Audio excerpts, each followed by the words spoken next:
اگلے ایک ہفتے کے دوران پورے پاکستان کے اندر شدید بارشوں اور طوفانوں کی پیشن گوئی کی گئی ہے، اور افسوس کی بات یہ ہے کہ جو علاقے ان بارشوں سے سب سے زیادہ متاثر ہوں گے ان کے اندر ضلع بکھر کو بھی شامل کیا گیا ہے، جبکہ ضلع بکھر کے اندر صورتحال یہ ہے کہ جہاں پر آٹا لینے کے لیے لمبی لمبی لائنیں لگی ہوئی ہیں۔ پچھلے ایک ہفتے کے دوران جو یہاں پر بارشیں آئیں تو ان سے بھی کسانوں کو بہت بڑے پیمانے پر گندم کی فصل کا نقصان دیکھنا پڑا ہے۔ اللہ تبارک و تعالیٰ کے حضور ہم سب کو گڑ گڑا کر دعا کرنی ہے کہ اے ہمارے پروردگار، ہمارے ملک کو اب آنے والی اس قدرتی آفت سے محفوظ رکھ، اسپیشلی طور پر جنوبی پنجاب کے تمام کسانوں اور بکھر کی غریب عوام کو، کیونکہ پچھلے کافی عرصے سے پوری دنیا پاکستان کا تماشا دیکھ رہی ہے کہ ایک زرعی ملک ہونے کے باوجود یہاں پر آٹا لینے کے لیے لمبی لمبی لائنیں لگی ہوئی ہیں، اور ہماری سرکار عوام کو سستا یا مفت آٹا دینے میں بھرپور طریقے سے کام کرنے کے باوجود بھی پوری طرح ناکام نظر آ رہی ہے۔ جبکہ پچھلے سال ہی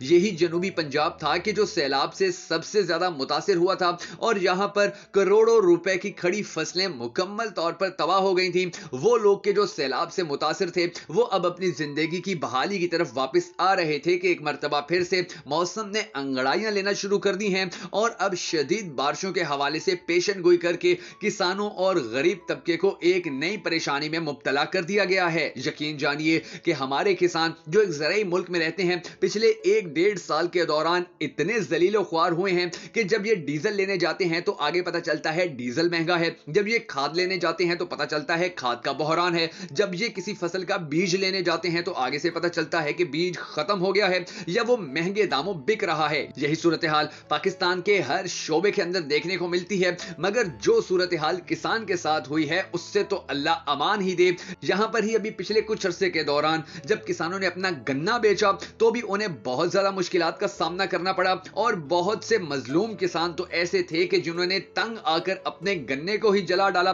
کیونکہ انہیں نہ ہی آگے سے وہ رقم مل رہی تھی جو ملنی چاہیے تھی، اور نہ ہی انہیں ان کی اس محنت کا ثمر سرکار کی طرف سے دیا جا رہا تھا کہ جو ان کا حق بنتا تھا۔ اور اب صورتحال یہ ہے کہ گندم کی تیار فصلیں کھڑی ہوئی ہیں، کسان نے سارا سال محنت کی ہوئی ہے، اور اب یہ خبریں سامنے آ گئی ہیں کہ بارشیں ہوں گی، طوفان آئیں گے، اور ان بارشوں اور طوفانوں کے نتیجے میں سب سے زیادہ نقصان گندم کی فصل کو ہوگا۔ پہلے بھی کئی مرتبہ اس حوالے سے یہ بات کی گئی ہے کہ جو کسان نقصان اٹھانے والے ہوتے ہیں انہیں سرکار کی طرف سے ریلیف فراہم کیا جاتا ہے، یا انہیں سستی کھاد یا اسی طرح کے دیگر سبسڈی دینے کے حوالے سے کام کیے جاتے ہیں۔ مگر اب کی بار سچویشن یہ ہے کہ ہماری حکومت خود بھوکی ننگی ہو چکی ہے، ان کو خود باہر سے کہیں پیسے نہیں مل رہے ہیں، تو یہ کیا خاک کسی کسان کو کسی بھی قسم کی سبسڈی دیں گے؟ تو اب صرف اور صرف اللہ کی ذات ہی ایسی ہے کہ جس کے آگے ہمیں گڑ گڑانا ہے اور دعا کرنی ہے کہ اے ہمارے پروردگار ہمارے غریب عوام پر اور ہمارے کسانوں کے اوپر رحم فرما۔ یقین جانیے کہ اگر اب کسان ایک مرتبہ پھر سے ان بارشوں کا شکار ہوتے ہیں اور ان کی فصلیں تباہ ہوتی ہیں تو پھر یہ بیچارے کسان کہیں کے نہیں رہیں گے۔